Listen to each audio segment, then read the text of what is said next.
அன்பான உறவுகள் அனைவருக்கும் இனிய வணக்கம். நம்ம ஹெல்த்தி லிஸ்ட்டில் இன்றைக்கி என்ன பார்க்க போகிறோன்னு பார்த்தீங்கன்னா, ஒரு சுவையாக வரகரிசியை வச்சு ஒரு இட்லி தோசை எப்படி செய்யலான்னு பார்க்கலாம். அதுக்கு நான் இந்த கிளாஸில் 1 கிளாஸ் ரைஸ் எடுத்திருக்கேன், அரை கிளாஸ் பாசிப்பருப்பு எடுத்திருக்கேன், அது கூட கொஞ்சம் வெந்தயம் ஆட் பண்ணியிருக்கேன். ப்ளஸ்ஸு இப்போ பார்த்திங்கன்னா 1 கப்பு வரகரிசி ஆட் பண்ண போகிறேன். வரகரிசி ஆட் பண்ணியாச்சுங்களா? இப்போது இதில் வெந்தயம் இருக்குது இல்லைங்களா, வெந்தயம் கசக்கும். ஆனால் வெந்தயம் இட்லி தோசைக்கு நம்ம ஆட் பண்ணுறப்ப அது சாஃப்டாக இருக்கும். கொஞ்சம் மாவு நல்லா புசு புசுன்னு பொங்கி வரும். அதுக்காக தான் வெந்தயம் ஆட் பண்ணுவாங்க, நல்லா சாஃப்டாக இருக்கணும். அந்த வெந்தயம் கசக்குதுன்னு நம்ம அதுக்குன்னு சேர்த்துக்காமல் இருக்க முடியுங்களா?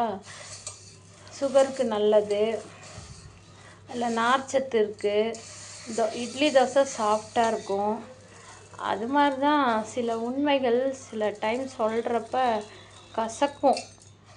அந்த வெந்தயம் உடம்புக்கு எவ்வளோ நல்லதோ, சில உண்மைகளாக இருக்கட்டும் சொல்கிறப்ப அது கசப்பாக இருந்தாலும் அது லைஃபுக்கு ரொம்ப நல்லதுங்க.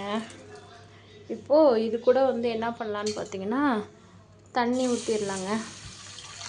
தண்ணி ஊற்றிட்டு இவங்க 3 மணி நேரம் ஊறணுங்க. 3 மணி நேரம் ஊறினதுக்கப்புறம் நல்லா கிளஞ்சிட்டு, ஏன்னா ஒவ்வொரு இதில் கல் இருக்கும், ஒவ்வொரு இதில் கல் இருக்காது.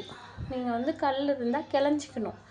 கிளஞ்சிட்டு அவங்கள மிக்சியில் போட்டு நல்லா நைஸாக அரைச்சி, நீங்கள் தோசைக்குன்னா நைஸாக அரைச்சிக்கணும், இட்லிக்குன்னா குறை குறைன்னு அரைச்சிக்கணும். அரைச்சி அவங்கள உப்பு போட்டு கரைச்சி நைட்டு ஃபுல்லாக வெளியிலே வச்சிடணும். ஏன்னா நம்ம காலையில் தான் எப்பயுமே இட்லி தோசை ஊற்றுவோம். நான் எப்பயுமே கொஞ்சம் கொஞ்சமாக குவான்டிட்டி 4 பேர்த்துக்கு 5 பேர்த்துக்கு தேவையான அளவு வேறு வேறையாக செய்வேன். ஏன்னா நம்ம வேஸ்ட்டாக ஹாஸ்பிட்டலுக்கு போய் காசு கொடுத்து ஹாஸ்பிட்டலுக்கு போயிட்டு மாத்திரையை வாங்கி சாப்பிட்றதுக்கு பதிலாக வீட்டிலையே கொஞ்சம் கொஞ்சமாக ஹெல்த்தியான உணவாக சாப்பிடுவோமே. சில பேர் ரொம்ப ஃபீல் பண்ணுவாங்க, நம்ம ஹவுஸ் ஒய்ஃபாக இருக்கோம், நம்மளால் எதுவும் வேலை செய்ய முடியல அப்படின்னு. என்ன கேட்டால் நான் என்ன சொல்லுவேன்னு பார்த்தீங்கன்னா, ஹவுஸ் ஒய்ஃபாக இருக்கிறவங்க நீங்கள் ஃபீல் பண்ணாதீங்க. நம்ம வீட்டில் இருக்கவங்களுக்கு நல்லா ஹெல்த்தியான சாப்பாடாக சமைச்சு கொடுப்போம், ஃபேமிலியை ஹாப்பியாக வச்சுப்போம். அதுக்கப்புறம் யாருக்கு என்னென்ன வேணுமோ நம்மளால் முடிஞ்ச வரைக்கும் கேட்டு நல்லா சாப்பாடு சமைச்சு கொடுப்போம். இப்போ வீட்டில் இருக்கன்னு வச்சுக்கோங்களேன், இதெல்லாம் நம்மளால் செஞ்சு கொடுக்க முடியும். வேலைக்கு போனால் செஞ்சு கொடுக்க முடியாது. பட்டு ஒரு சில பேர் என்ன நினைப்பாங்கன்னா, வீட்டிலையே இருந்து வேலையும் செய்ய வேணாம், சமைக்கவும் வேணாம், ஜாலியாக இருக்கணும்னு நினைப்பாங்க. ஆனால் நம்ம என்ன நினைக்கலான்னா, அட்லீஸ்ட் வேலைக்கு தான் நம்ம போகல, வீட்டில் இருக்கிறவங்களுக்கு நல்லா சமைச்சாது கொடுப்போம், ஹெல்த்தியான சாப்பாடு கொடுப்போம் அப்படின்னு நினைக்கிறோம்.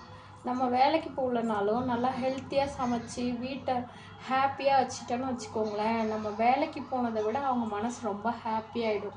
அதனால் நீங்களும் ஃபீல் பண்ணாதீங்க, நல்லா ஹெல்த்தியாக உணவாக டெய்லி சமைச்சு கொடுங்க, ஃபேமிலியோட டைம் ஸ்பெண்ட் பண்ணுங்கள், ஃபேமிலியில் ஒருத்தருக்கு ஒருத்தர் விட்டு கொடுத்து வாழுங்க. இதான் லைஃபு. ஓகே, பாய்.